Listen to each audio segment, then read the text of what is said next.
everyone, I am Amy from Willow and Bear, and today I'm teaming up with a family project to bring you how to make your own Christmas wreath for the home. Today we have opted for a style wreath that is really on trend at the moment and easy accessible, and that is the rattan hoop. This particular one I purchased from eBay, but you can also pick up lovely alternatives at stores such as Kmart, Spotlight and Bunnings. Today we are going to dress this with beautiful evergreens. This will include some eucalyptus gum, which we've dried out roughly about 3 days prior to this.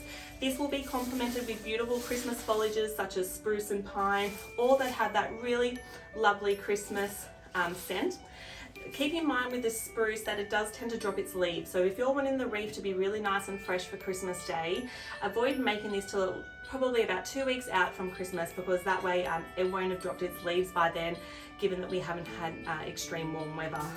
To finish it all off, we're going to be putting in clusters of lovely gum nuts. These are just beautiful accents to finish off the look. In terms of covering the wreath, there are lots of different ways you can tie off all the greenery to the wreath, some of which is literally a ball of twine. This will work really nice with the hoop and it's really nice and sturdy. You could also opt for using either some floral wire or floral tape. If you can't get access to either of those, I found a really nice alternative at Bunnings, which is literally these green twist ties, similar to what you get on a loaf of bread. Keep in mind though, if you are using these, that they won't work with the heavier foliages such as gum nuts, so refrain from using them if you will be going down that road. For today, we are literally going to be using something that's in most people's houses. If not, you can get it at your local hardware store, and that's cable ties. I'll be using these beige ones along with some clear ones because I think they'll really complement this style of the hoop, and it just makes the whole process really easy to use. The only other tools you need are a pair of scissors, pair of pruning shears, whatever you find comfortable, and that's it.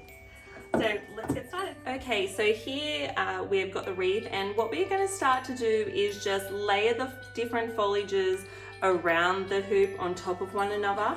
It doesn't matter what foliages you use first, it's just literally a personal preference, but I always recommend when placing them on the hoop that you just have them on a diagonal to one another. This will help create texture and depth to your design. So you just want to pop it on there, grab your cable ties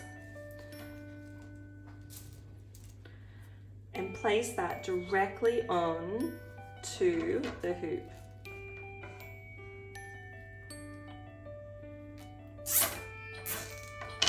Cut in your cable ties as you work along. You can then start with another variety, and again using the stem of your last piece of material that you've placed on the wreath and just following that line.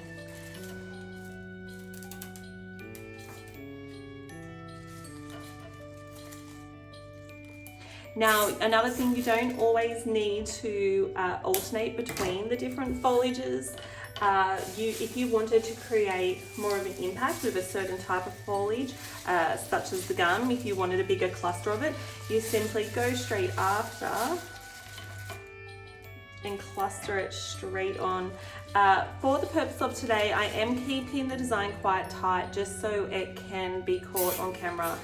If you were after a design that is much fuller, you would then just keep adding and adding to the same area of the wreath, just as I have done with the gum, using longer branches as well so that it is coming outways more so, just creating a really lush style wreath.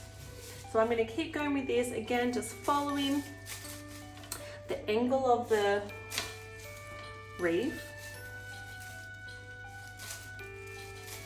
and I'll show you how it all turns out at the end.